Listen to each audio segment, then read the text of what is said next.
Vous savez, quand on discute, et très souvent je suis invité dans les plateaux de télévision, pas forcément religieuses, où il y a des discussions des fois âpres sur des sujets de société, je me suis trouvé confronté à un argument massif qui a été nul, mais qui est très difficile à répondre.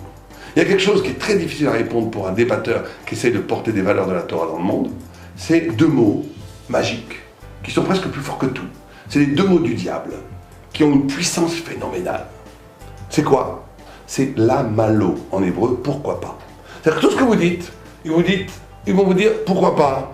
Vous aimez les animaux, lui il aime la peinture, vous aimez la Torah, chacun aime ce qu'il veut. Vous aimez vous marier entre hommes et femmes, eux ils aiment se marier entre hommes et hommes, pourquoi pas.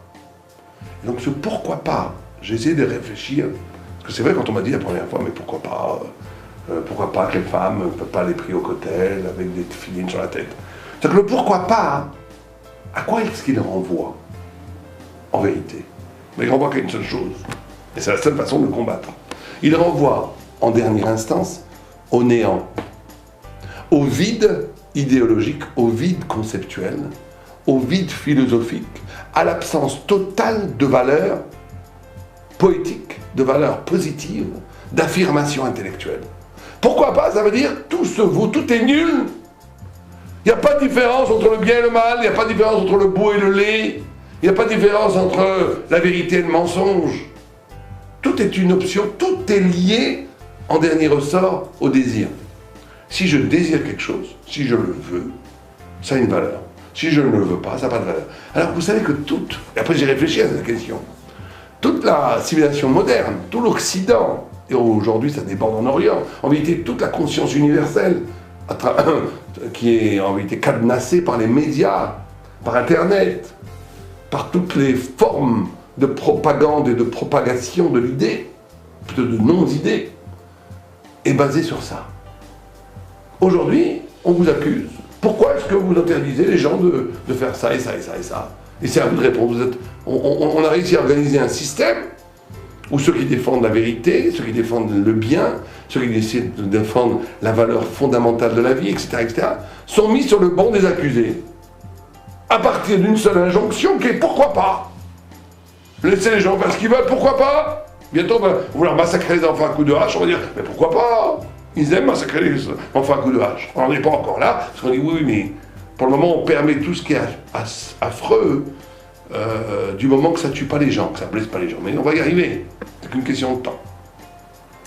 Et donc il faut bien comprendre que ce pourquoi pas, il renvoie au plus profond, au vide, au néant, à l'absence absolue d'idées.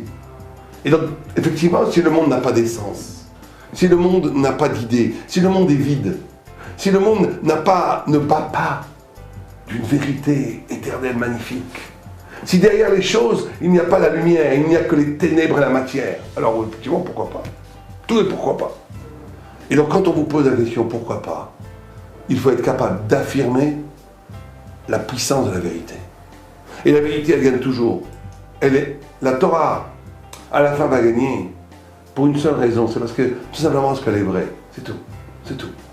Et donc, il faut être, aujourd'hui, plus qu'avant même, au niveau de cette vérité absolue, forte, poétique. Quand je dis poétique, ça veut dire qu'elle fait écho à l'âme de chacun. C'est une vérité qui parle au cœur. C'est une vérité qui est tellement vraie qu'elle parle à la neshama, à l'âme. Et donc, il faut être capable de monter l'idée, le concept, de l'arracher aux vieilles poussières de l'Occident, aux vieilles poussières, parce que dès qu'on affirme une idée aujourd'hui, on est traité de réactionnaire. Et donc, il faut être capable de régénérer l'idée, lui redonner une jeunesse, un bain de jouvence, pour qu'elle soit de nouveau brillante de la force de la vérité. Et c'est la seule façon, en vérité, de combattre le pourquoi pas. Alors, allez, nous.